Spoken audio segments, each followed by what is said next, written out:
Euro കപ്പിൻ്റെയും Copa അമേരിക്കയുടെയും ആരവങ്ങൾ അവസാനിച്ചിരിക്കുന്നു. Latin അമേരിക്കയിൽ Argentina തങ്ങളുടെ ആധിപത്യം ഒന്നുകൂടി ഉറപ്പിച്ചപ്പോൾ യുവത്വത്തിൻ്റെയും അനുഭവ സമ്പത്തിൻ്റെയും പ്രസരിപ്പിൽ സ്പെയിൻ യൂറോപ്പിൽ നാലാമതും ചക്രവർത്തികളായി. Nico Williams, Lamine Yamal, Dani Olmo ഉൾപ്പെടെയുള്ള താരങ്ങൾ സ്പെയിനിൻ്റെ വിജയത്തിൽ കടിഞ്ഞാണുകളായെങ്കിലും ഡിഫൻസീവ് മിഡ്ഫീൽഡർ റോഡ്രിയെയാണ് ടൂർണമെൻറ്റിലെ മികച്ച താരമായി തെരഞ്ഞെടുത്തത്. കോപ്പ അമേരിക്കയിൽ കൊളംബിയയെ ഫൈനൽ വരെ എത്തിച്ച് ഗംഭീര തിരിച്ചുവരവ് നടത്തിയ ജെയിംസ് റോഡ്രിഗസ് ആണ് ടൂർണമെൻറ്റിലെ താരം. FC ബാഴ്സലോണയുടെ മധ്യനിരയിൽ ഒരു പതിറ്റാണ്ടിലധികം കാലം സ്ഥിരം സാന്നിധ്യമായ സെർജിയോ ബുസ്കറ്റ്സിൻ്റെ വിടവാങ്ങൽ ക്ലബിനെ ഇപ്പോഴും അലട്ടുന്നുണ്ട്. എന്നാൽ സ്പെയിൻ റോഡ്രി എന്ന മാഞ്ചസ്റ്റർ സിറ്റി താരത്തിലൂടെ ബുസ്കറ്റ്സിൻ്റെ അഭാവത്തെ കൃത്യമായി നികത്തിയിട്ടുണ്ട്. പാസുകൾ കൃത്യമായി സഹതാരങ്ങളിലേക്ക് എത്തിച്ചും പന്ത് ഹോൾഡ് ചെയ്യേണ്ട സമയത്ത് ഹോൾഡ് ചെയ്തും ഇൻ്റർസെപ്ഷനുകളിലൂടെയും താരം സ്പെയിനിൻ്റെ നട്ടെല്ലായി മാറി. സ്പാനിഷ് മധ്യനിരയിൽ റോഡ്രിയാണ് കളിയുടെ താളം നിർണ്ണയിക്കുന്നത്. ആക്രമണവും പ്രതിരോധവും തുടങ്ങുന്നത് 28-കാരൻ്റെ ബൂട്ടിലൂടെയാണ്. ടൂർണമെൻറ്റിലാകെ 439 പാസുകൾക്ക് ശ്രമിച്ച റോഡ്രി 411 പാസുകളും പൂർത്തിയാക്കി.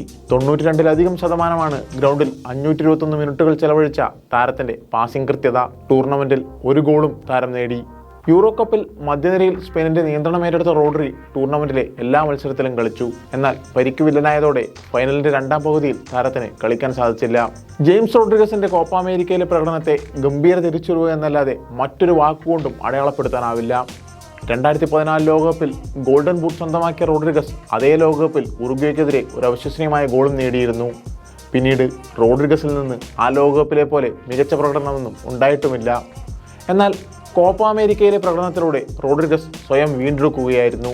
ഫൈനലിൽ അർജന്റീനയെ നേരിടുമ്പോൾ കൊളംബിയൻ താരങ്ങളുടെ മനസ്സിലുണ്ടായിരുന്നത് ക്യാപ്റ്റനായ റോഡ്രിഗസിന് വേണ്ടി കപ്പുയർത്തുക എന്ന ചിന്തയായിരുന്നു. എന്നാൽ വിജയം അർജന്റീനയുടെ കൂടെ നിൽക്കുകയും ചെയ്തു.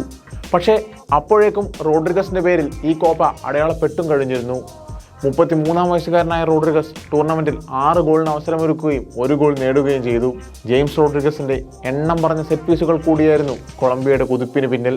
ജെയിംസ് റോഡ്രിഗസ് കോപ്പ അമേരിക്കയിലൂടെ തൻ്റെ തിരിച്ചുവരവ് പ്രഖ്യാപിച്ചപ്പോൾ റോഡ്രി യൂറോ കപ്പിലൂടെ ലോക ഫുട്ബോളിലെ തൻ്റെ സ്ഥാനം ഒന്നുകൂടി ഉറപ്പിക്കുകയാണ് ചെയ്തത്.